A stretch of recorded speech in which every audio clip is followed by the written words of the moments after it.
दोस्तों आज 26 मई है। 10 दिन पहले 16 मई थी। आप कहेंगे ठीक है, 10 दिन पहले 16 मई थी, आज 26 मई है, तो हम क्या करें? आप उत्सव मनाइए। जी हाँ, उत्सव मनाइए। आप कहेंगे क्यों?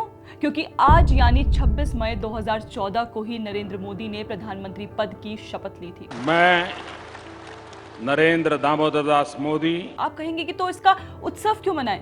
ये जानने के लिए आपको हमारा 16 मई वाला वीडियो देखना पड़ेगा। उसका लिंक डिस्क्रिप्शन में है और आई बटन में आपको दिया हुआ है। उसे देखिए, फिर आप समझ जाएंगे कि हम आपसे उत्सव मनाने को क्यों कह रहे हैं। लेकिन इस 26 मई वाले वीडियो को देखिए। इसे देखने के बाद ही 16 मई वाला वीडियो देखिए। ऐसा क्यों? इसके लिए आपको ये वीडियो देखना होगा। नमस्कार, मैं श्रेया और आप देख रहे हैं द पैम्फलेट। दोस्तों, वीडियो में हम आगे बढ़े उससे पहले प्लीज आप हमारे सभी चैनल्स को सब्सक्राइब कर लें, बेल आइकन भी दबा दें और अगर ये वीडियो पसंद आए तो प्लीज लाइक एंड शेयर करना ना भूलें। मित्रों, 12 साल सरकार बने हुए हो गए। इन 12 वर्षों में जिस रफ्तार से विकास होता हुआ दिखाई दिया, उतनी ही तेजी से विपक्षी की ओर से, विशेष तौर पर कांग्रेस और राहुल गांधी की ओर से विरोध के नाम पर हंगामे की आवाजें उठती दिखाई दी। कह सकते हैं कि 12 साल में विपक्ष में बैठकर कांग्रेस सिर्फ और सिर्फ हंगामा कर रही है। मुद्दे ज्यादातर आधारहीन, सनसनीखेज और कई मुद्दे तो विदेशी टूलकिट पर आधारित दिखाई दिए। विपक्ष में कांग्रेस को 12 साल हुए, तो आइए आज उन 12 बड़े मुद्दों को देखते हैं जिन्हें कांग्रेस पार्टी ने उठाया है। राहुल गांधी ने डिमोनेटाइजेशन को सर्जिकल स्ट्राइक ऑन पुअर कहा, इकोनॉमी डिस्ट्रॉय करने वाला बताया, हंगामा किया, संसद सत्र में व्यवधान डाला। नतीजा, लोगों में पैनिक फैला, लोग परेशान हुए, जबकि डिमोनेटाइजेशन के कारण ब्लैक मनी पर करारी चोट पड़ी। पाकिस्तान और दूसरे देशों से जो ब्लैक मनी भारत में सप्लाई किया जा रहा था, उस पर चोट पड़ी। जम्मू और कश्मीर में टेरर फंडिंग का नेटवर्क टूटा, डिजिटल इंडिया बूस्ट हुआ। आज यूपीआई दुनिया का लीडर है। कांग्रेस का मुद्दा वेपराइज्ड, कोई अकाउंटेबिलिटी नहीं, कभी जनता को नहीं बताया कि आखिरकार क्यों कांग्रेस डिमोनेटाइजेशन के विरोध में खड़ी थी। राहुल गांधी ने जीएसटी को गब्बर सिंह टैक्स बताया, छोटे व्यापारियों को मारने वाला बताया, रोज हंगामा किया, लगातार कई साल तक जीएसटी पर सवाल उठाए। लेकिन जीएसटी से एक देश, एक टैक्स संभव हुआ। कंप्लायंस बढ़ाया, इवेजन कम किया, आज रेवेन्यू रिकॉर्ड हाई। जीएसटी के कारण ही देश में आज तमाम वस्तुओं पर ना के बराबर टैक्स है। मजे की बात यह है कि राहुल गांधी जीएसटी को गब्बर सिंह टैक्स बताते रहे, लेकिन इंप्लीमेंटेशन की कॉम्प्लेक्सिटीज पर उन्होंने एक भी सार्थक कंस्ट्रक्टिव डिबेट नहीं की।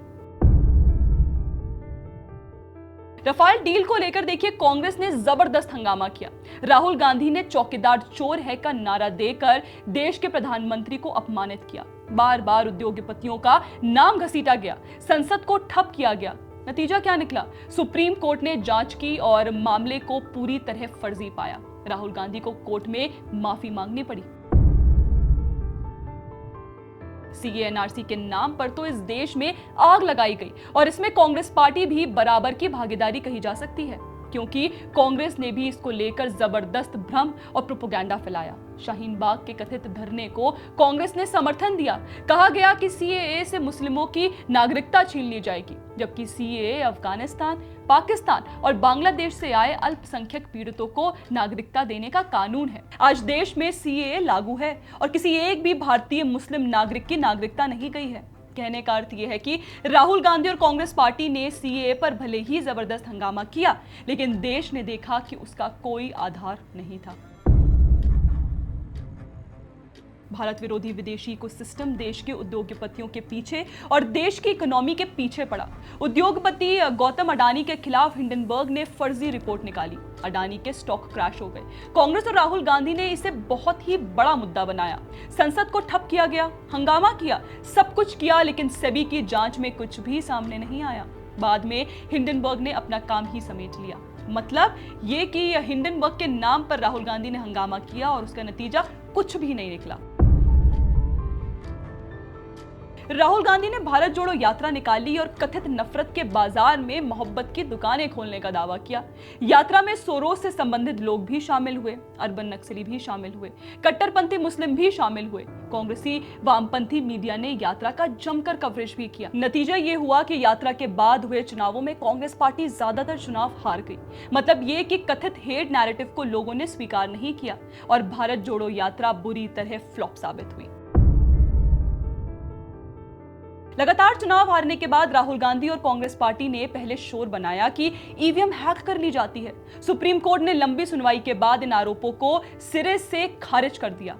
इसके बाद इलेक्टोरल बॉन्ड को लेकर बहुत हंगामा मचाया गया। इलेक्टोरल बॉन्ड भी सुप्रीम कोर्ट ने पब्लिक करवा दिया, उसमें भी कुछ नहीं निकला।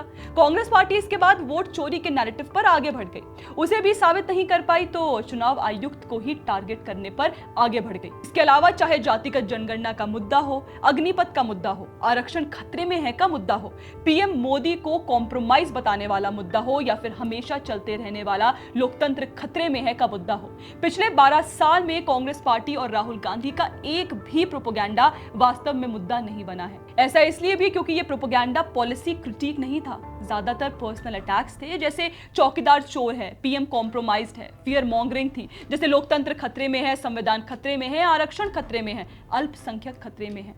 एक भी मामले में राहुल और कांग्रेस ने decisive parliamentary debate, data backed alternative bill या लॉन्ग टर्म फॉलो थ्रू नहीं किया। और मजे की बात यह है कि कई मुद्दों की टाइमिंग ऐसी कि फॉरेन प्रेस, सोरोस इकोसिस्टम या ऑपोजिशन फंडिंग नैरेटिव्स मैच करते हैं। दोस्तों, अच्छा विपक्ष गवर्नमेंट को चेक करता है, ये तो वीकन करने की कोशिश लगती है।